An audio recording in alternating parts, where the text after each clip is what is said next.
এখন থেকে আপনার প্রিয় সিরিয়ালগুলো ফ্রিতে দেখুন এক্সক্লুসিভলি শুধুমাত্র সান নেক্সটে। এখনই অ্যাপ ডাউনলোড করুন। প্রমাণ করে দেবো যে আমি তোর কতটা ভালো চাই। তুই যার স্মৃতিতে সিঁদুর দিয়ে বিয়ে করেছিস সে তোর ক্ষতি চাইতে পারে, কিন্তু এই দাদা থাকতে যতদিন তোর এই দাদা বেঁচে থাকবে তোর কোনো ক্ষতি হতে দেবে না। মঞ্জুর এই নোংরামির উত্তর আমি দেব। অনেকক্ষণ ধরে মন করা কথা বলে যাচ্ছেন, একটার পর একটা মিথ্যে কথা বলে চলেছেন। কোনটা মিথ্যে? কোনটা মিথ্যে নয়, আপনি ওর ভালো চান, এটাই তো সব থেকে বড় মিথ্যে। তাহলে কি তুমি চাও ওর ভালো?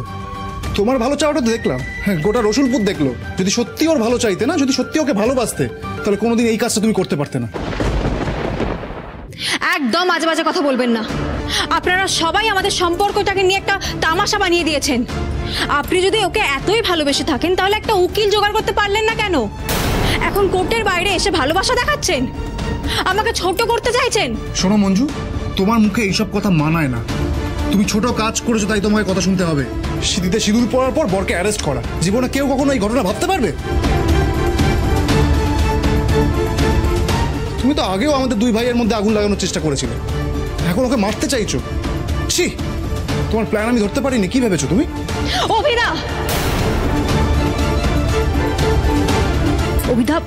অভিধা অনেক বলে দিয়েছেন, আর না। এবার যা বলার কোর্টের মধ্যে পরের দিন বলবেন। কোর্টে দাঁড়িয়েই তো বলেছি, এখনো বলছি। ও ভাই ওই কি হলো? এটা তো কোর্ট চত্বর। হ্যাঁ, এই তোমার বাড়ির বসার ঘর। চিৎকার করছো কেন? ও বিনা দোষে আমার ভাইকে জেলে ঢোকাতে চাইছে, আমি প্রতিবাদ করব না?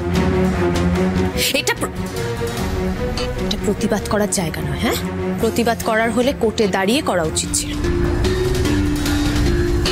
আপনারা এত কথা বলছেন কেন বলুন তো? ভাইটা তো আমার, কষ্ট তো আমাকে পেতে হবে। না সেটাও ঠিক, আমরা তো বাইরের লোক। একসময় বন্ধুত্ব ছিল, এখন আর নেই। এখন আর বন্ধু বলে মানি না। কখনো কখনো না খারাপ লাগে, বুঝেছো? তো তোকে একটা কথা বলি ভাই, তুই না একটা ভুল করে ফেলেছিস, তো যেন খারাপ লাগে। আজ তুই যদি আমাদের সাথে থাকতিস, আমার সাথে বেইমানি না করতিস, তাহলে কি দশা হতো তোর? আপনারা কারা বলুন তো? আমাদের ভাইয়ের মাঝখানে ঢুকে এত কথা বলছেন কেন? এত কিসের বক্তব্য? ও ভাই, আমরা কারা তোমার ভাইকে জিজ্ঞেস করো যাও। আমি অবাক হয়ে যাচ্ছি। এতদিন জানতাম আমি আর প্রদীপ কাকুরা ছাড়া রসুলপুরে সবাই অর্জুনের শত্রু। এখন ওর ভালো চাওয়ার লোকজন আছে দেখে অবাকই হচ্ছে। অবাক হওয়ারই মতো।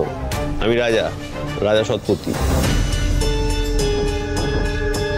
একসময় অর্জুনের সাথে বন্ধুত্ব ছিল, এখন আর নেই।